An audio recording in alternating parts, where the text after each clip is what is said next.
Hello বন্ধুরা, এই দেখো কাঁকরোল বাজারে চলে এসেছি। বাজার করছিলাম তো কাঁকরোলগুলো দেখে খুব ভালো লাগলো। আমি এখান থেকে কিছুটা কাঁকরোল বেছে বেছে নিচ্ছি। এবার বাড়ি গিয়ে তোমাদের কাঁকরোলের রেসিপি করে দেখাবো। এই দেখো কাঁকরোল, সবই এক সাইজের কাঁকরোলগুলো নিয়ে নিয়েছি, বেশ বড় বড় আর কচিও আছে।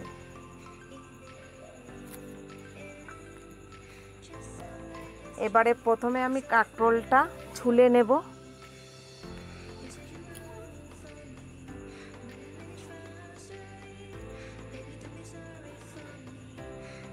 আমি বটি দিয়ে কাটতেই অভ্যস্ত।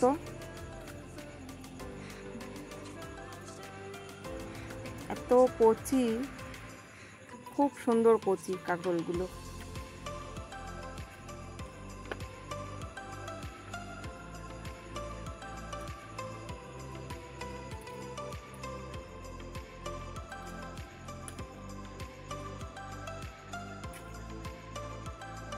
দেখো এইভাবে কাঁকরোলগুলো কেটে নিতে হবে। সমস্ত কাঁকরোলগুলো কাটা হয়ে গেছে, ধুয়ে পরিষ্কার করে নিয়েছি।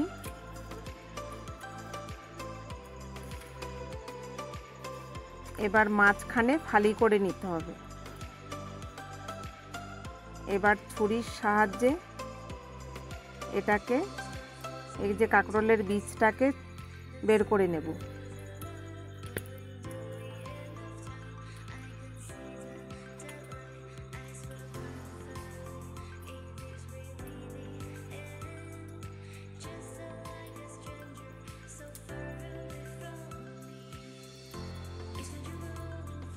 দেখো এইভাবে বীজটাকে বের করে নিতে হবে।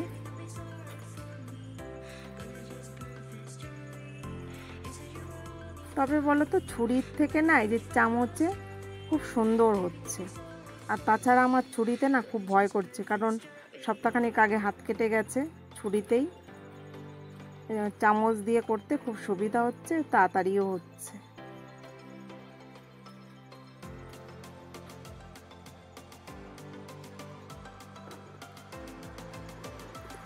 এবার প্রত্যেকটা কাঁকরোল এইভাবে আমি বীজগুলো বের করে নিয়েছি।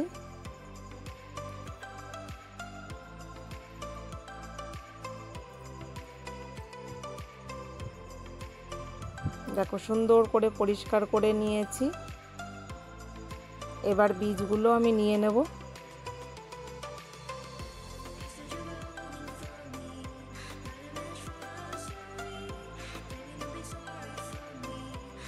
এখানে দেখো সাদা সর্ষে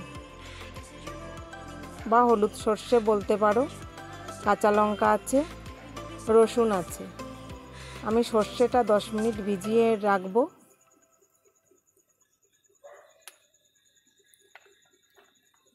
এবার জল ঝরিয়ে নিয়েছি সর্ষের থেকে। এবার কাঁচা লঙ্কা রসুন দিয়ে দিলাম। এবার এটাকে পেস্ট বানিয়ে নেব।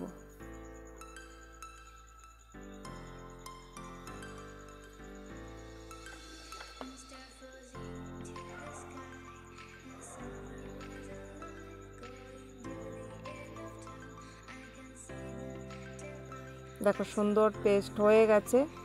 যেহেতু কাঁচা লঙ্কা আছে বলে আমি ছুরি দিয়ে নিচ্ছি, আমি হাতটা লাগাচ্ছি না।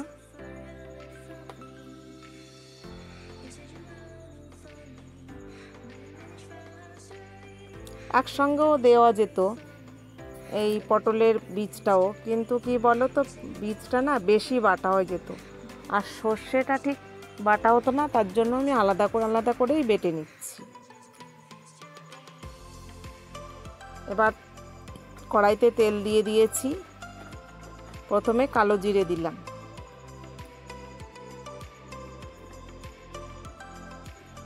এবারে যে কাঁকরোলের পেস্টটা আর এই যে কাঁচা লঙ্কা রসুন আর সর্ষে সব একসঙ্গে দিয়ে কড়াইতে একটু ভালো করে নেড়ে নেব।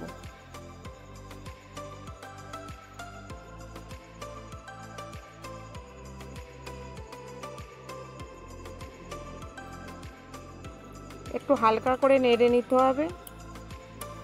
এখানে হলুদ দিয়ে দিচ্ছি, আর একটু নুন দিয়ে দিচ্ছি, আর সামান্য মিষ্টি।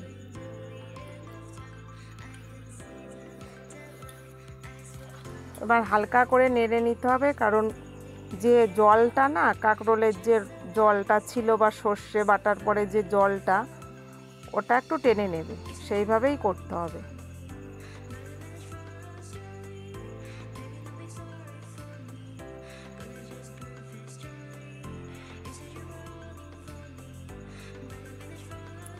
আমার রেডি হয়ে গেছে, ওটা পুরটা তৈরি হয়ে গেছে।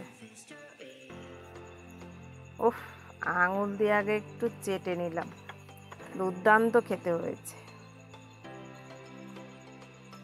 এবার দেখো একটা ব্যাটার বানাবো। তার জন্য আমি একটু ময়দা নিয়েছি, একটু হলুদ দিয়ে দিলাম, একটু নুন দিয়ে দিলাম। এবার একটু জল দিয়ে দিচ্ছি। হবে না, আর একটু দিতে হবে।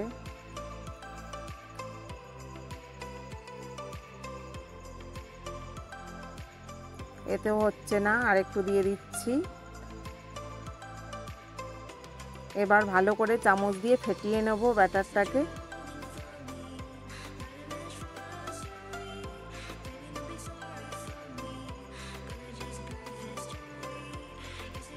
এবার এই যে কাঁকরোল, একটু নুন ছিটিয়ে দিচ্ছি,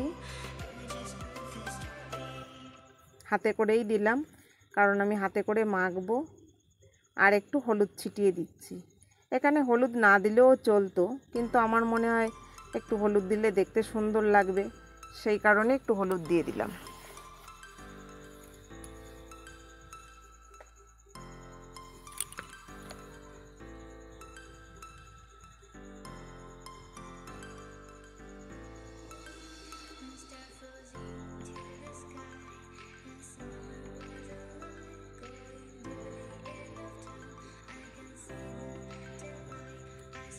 এবার দেখো, এখানে আমি পুরটাকে দিয়ে দিচ্ছি।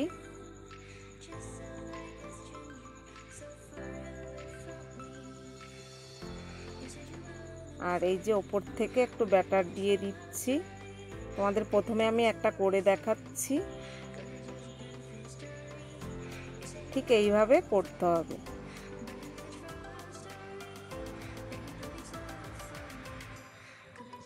এবার দেখো, কিছুটা আমি এরকম পুর ভরে ব্যাটার দিয়ে দিয়েছি, আর কিছুটা রেখে দিয়েছি, কারণ একসঙ্গে দিলে জল ছেড়ে যেতে পারে, সেই কারণে সবটা দিলাম না।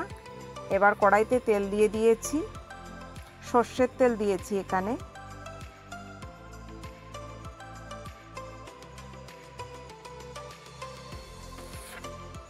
এবার কাঁকরোল তেলের ওপরে দিয়ে দিলাম।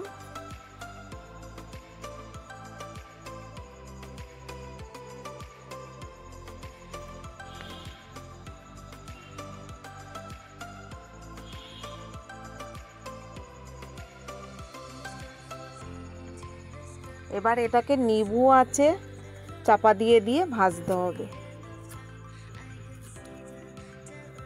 যদি হাই করে ভাজি না, তা ভাজাটা হবে, কিন্তু ওই যে শক্ত শক্ত কাঁচা কাঁচা ভাব থাকতে পারে, সেই কারণে চাপা দিয়ে নিভু আছে ভাজতে হবে।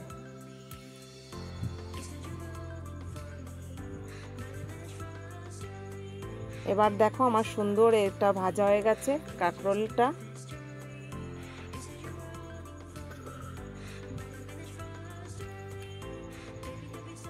দেখো, কয়েকটা ভেজে নিয়েছি, বেশ সুন্দর লাগছে, আর একটা সুন্দর গন্ধ বেরোচ্ছে। দেখো, ভালো খেতে গেলে একটু কষ্ট করতে হয়। আর এই যে 4-5টা কাঁচা লঙ্কা দিয়ে দিলাম। এই ভাজার সঙ্গে একটু কাঁচা লঙ্কা একটু মেখে খেতে খুব ভালো লাগে। আমি একটু হালকা খাই, কিন্তু আমার কর্তামশাই তো আবার একটু বেশি লাগে,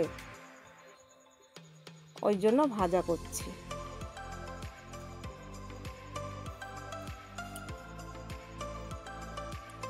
এই দেখো, আমার রেডি কাঁকরোলের পুর ভরা কাঁকরোল।